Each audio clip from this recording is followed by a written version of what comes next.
I need you to stop what you are doing right now, because in the last 10 hours the Cleveland Browns have had one of the most chaotic news cycles of their entire offseason, and trust me when I tell you that is saying a lot. The owner of this team just stood in front of reporters and called Deshaun Watson, the man he publicly called a big swing and a miss 1 year ago, a guy with a great chance to be the starting quarterback in 2026.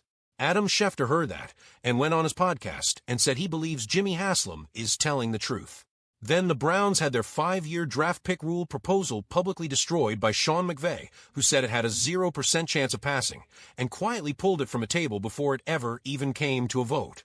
Then Jimmy Haslam called Myles Garrett a unicorn and said he is an integral part of this franchise.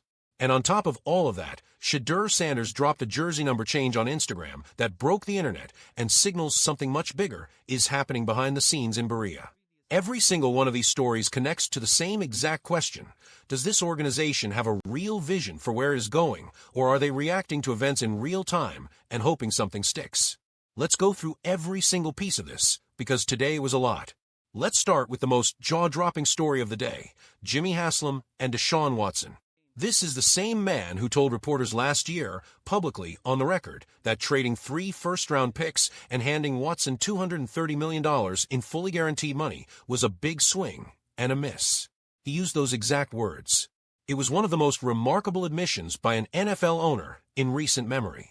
And then on Monday at the NFL League meetings in Phoenix, Haslam walked up to reporters and said this: Deshaun has a great chance, fresh start, offensive-minded coach who has in his past been able to work with all kinds of different quarterbacks and make them successful. So Deshaun has a great chance to do that now. We talked to him the other day. He said he weighs the least he has in several years. He's in great shape. He'll be in Cleveland on April 7th when we start the offseason workout program. Let's see what Deshaun can do. We're all excited. 247 Sports, we are all excited. About Deshaun Watson, the man who has played 19 games in 4 years. The man whose 33.1 total QBR since joining Cleveland would rank dead last among qualifying passers. The man who has torn his Achilles not once, but twice. The man whose fully guaranteed contract is going to cost this franchise dead cap money all the way through 2030, whether he plays another snap or not. We are all excited. And then Adam Schefter, one of the most plugged-in reporters in the entire NFL, went on his podcast and said the quiet part out loud. When the owner says there's a great chance, I believe that, Schefter said. Nobody has talked about Deshaun Watson. Nobody has forecasted him to be a part of the recipe, to be the Browns' starting quarterback. And here we are. Dogs by nature, here we are. That is the sentence that should make every Browns fan's stomach drop. Because if Watson actually starts week 1 of 2026, after everything that has happened, this franchise is not rebuilding. This franchise is not competing. This franchise is stuck in the same loop it has been trapped in for the better part of a decade. But here is where it gets even more complicated, because Haslam did not just pump up Watson. He also talked about Shedeur Sanders. And what he said about the young quarterback was actually encouraging. I was in Cleveland 2 or 3 weeks ago and was working out early, and he was coming in, Haslam said. He's been in Cleveland most of the winter, and I think that says a lot for his dedication to wanting to be an NFL quarterback and understanding what it takes. His body looks better. I think he's been working hard. So I think it's hard for a lot of college kids to understand what it takes to play in the NFL, and particularly quarterback. I think Shedeur got an education in that, and my instincts are he'll come back ready to play. Cleveland Browns, so on one hand Haslam is saying Watson has a great chance. On the other hand, he is saying Shedeur came back dedicated and improved. New coach Todd Monken has already said the reps will not be divided equally, which most people read as a lean toward Watson having the early edge, since he is the veteran. And then the very same day all of this is happening, the Browns officially announced that Shedeur Sanders is switching from number 12 back to number 2 for the 2026 season, reclaiming the jersey number he wore throughout high school, Jackson State, and Colorado. 247 Sports, and Sanders made it personal. He posted the number 2 on his social media with the caption, "Thank you, God," and his father, Deion Sanders, immediately shared it. This is not just a jersey number change.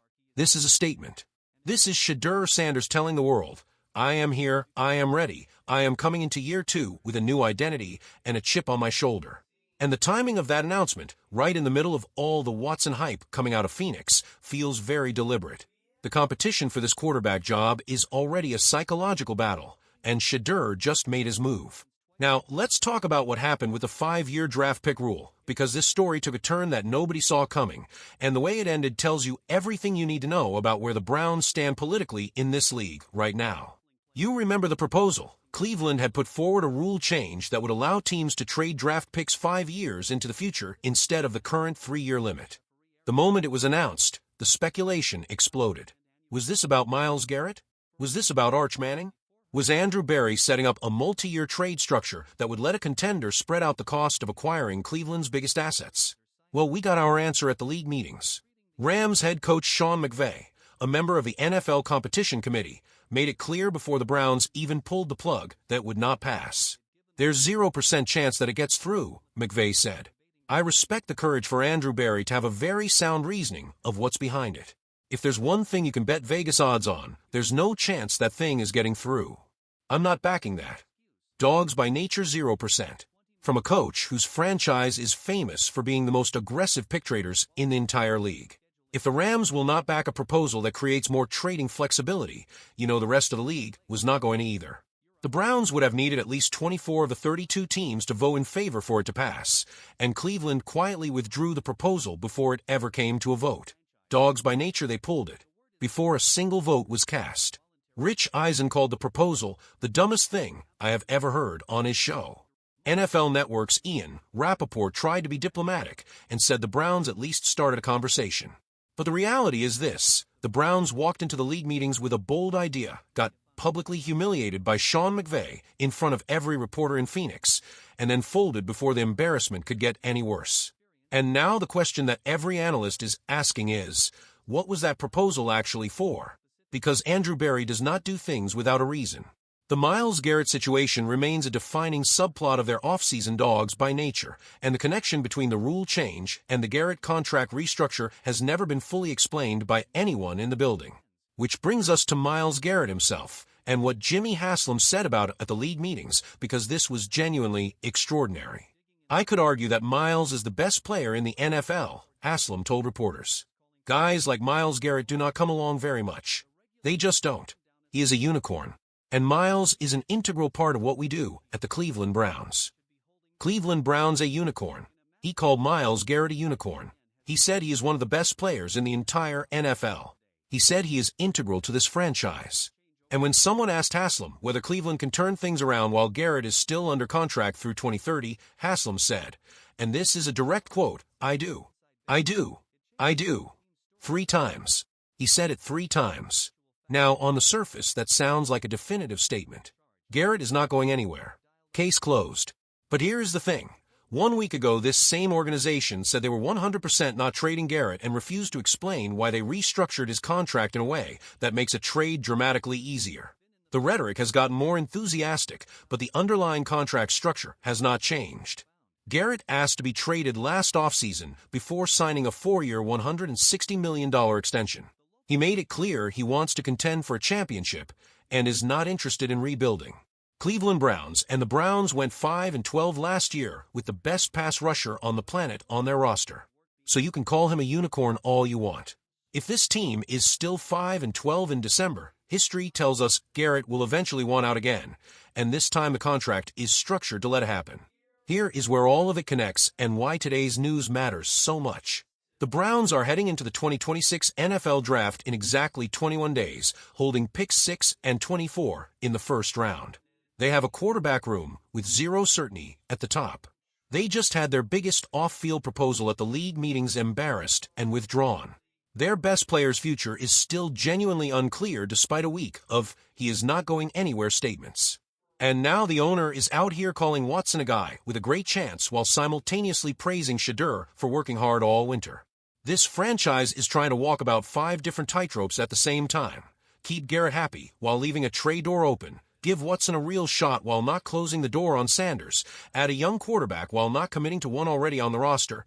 And draft for the future while trying to be competitive enough in 2026 to sell tickets to a new building that already costs $2.6 billion. That is not a plan. That is organized chaos. And the draft is going to force them to make real decisions with real consequences in a way that press conferences in Phoenix simply do not.